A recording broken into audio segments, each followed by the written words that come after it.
My STBXW came out in early December.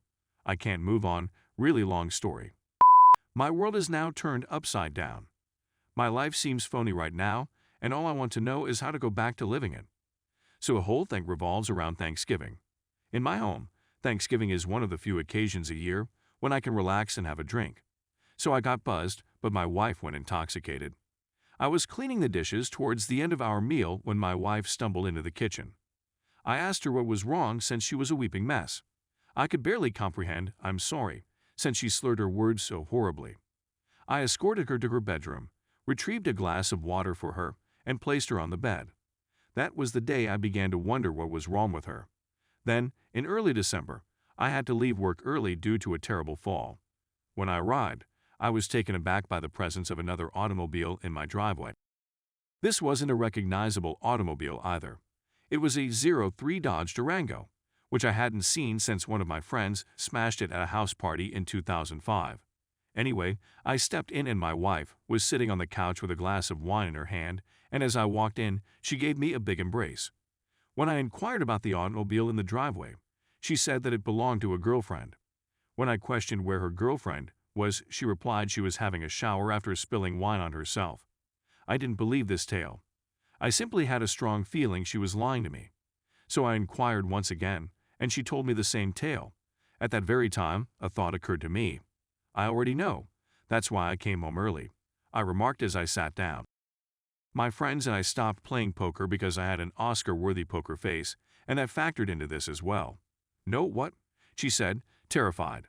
I informed her that I already knew and that she deserved to tell me. I don't believe she could have done it if she hadn't previously been drinking. She began apologizing and telling me that she wasn't being her true self and that she needed to be more open and honest with herself. The lady she had been seeing strolled out of the restroom on cue. When she saw me, the woman stopped, then sat down next to my wife and grasped her hand hard. That's when it struck me. My poker face is outstanding, but not amazing. "I'm sorry you had to find out this way, but I can't keep pretending and wasting my life like this," my wife remarked. This part makes me feel like the combo of being shell-shocked, rude, and unhappy became too much for me, and I broke into tears. I suppressed the impulse to weep. I asked the unusual woman to leave my house right immediately, and she initially resisted. I'm not an angry or threatening person, but I tossed my coffee table across the living room, near my dining table. She appeared afraid, but I gently persuaded her to go once again. She tried to insist she wasn't going anywhere again, but my wife basically pushed her out. She returned and started apologizing and saying things like, "You're my best friend, and I still love you." The anguish of tumbling down a ladder onto tile and dragging up a stone coffee table had taken its toll on my back at this time. I knelt on my ottoman and slumped down.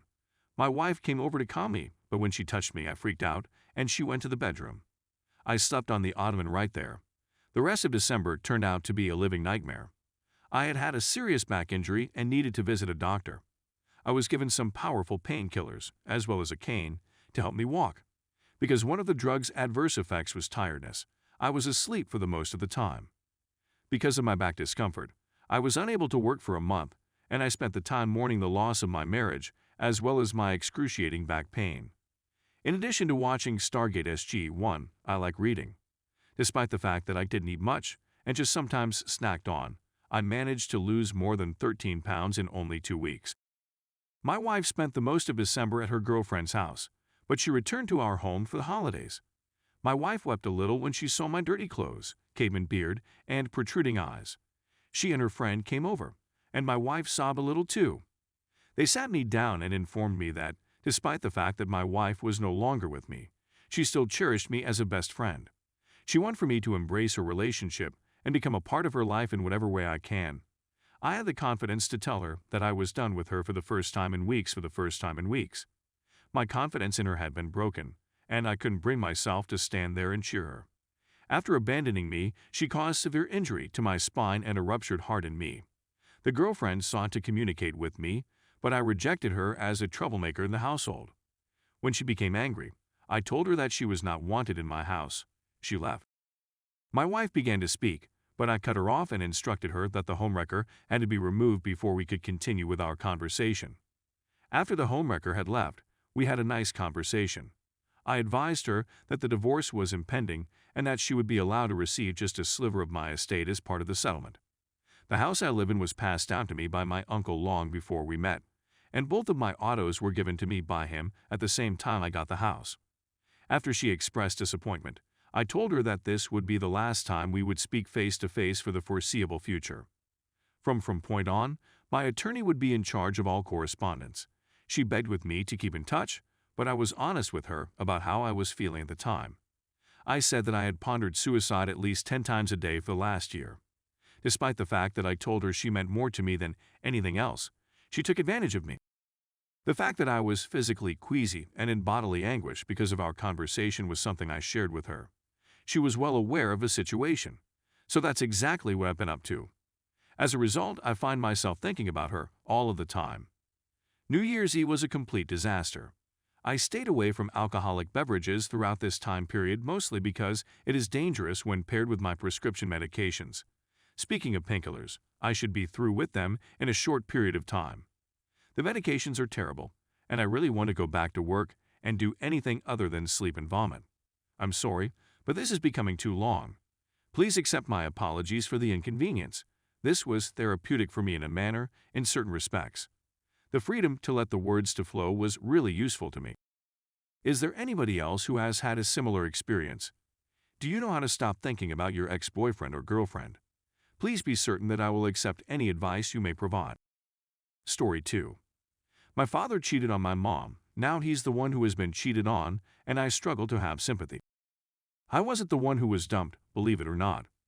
Please accept my apologies in advance if this is not permissible. A number of years ago, when I was a youngster, my father had an affair with another woman while still married to my mother. It was a complete and total catastrophe. He met her on one of those online dating services for married guys. I had been with her for a long time before we came to the realization that she was lying. In addition, the divorce was exceptionally contentious. As a result, we were forced to migrate to different towns and cities, and our family's existence came to a grinding halt from which we were never able to fully recover or rebuild. He was still in a relationship with the woman, and they had a kid whom I really like. However, it has always been a challenge. Everything would be okay in the end. There would be even more drama as a result. To cut a long story short, it was revealed a few years ago that my father's lady love had cheated on him with another woman who had cheated on him. The majority of what I did was the same as what he did. He seems to be in a great deal of pain right now. His hostility for me is well documented, which I respect. In front of me, I was his daughter. Though my father would go on rants about child support, he didn't even pay my mother accurately half the time, and I tried to be understanding. Because of the circumstances, I cannot conjure even the slightest shred of sympathy for him. When he goes on rants or starts to moan, I find myself becoming more irritated. I'm not sure why I'm keeping quiet. What I'm not sure about is whether I want advice or if I just want to whine.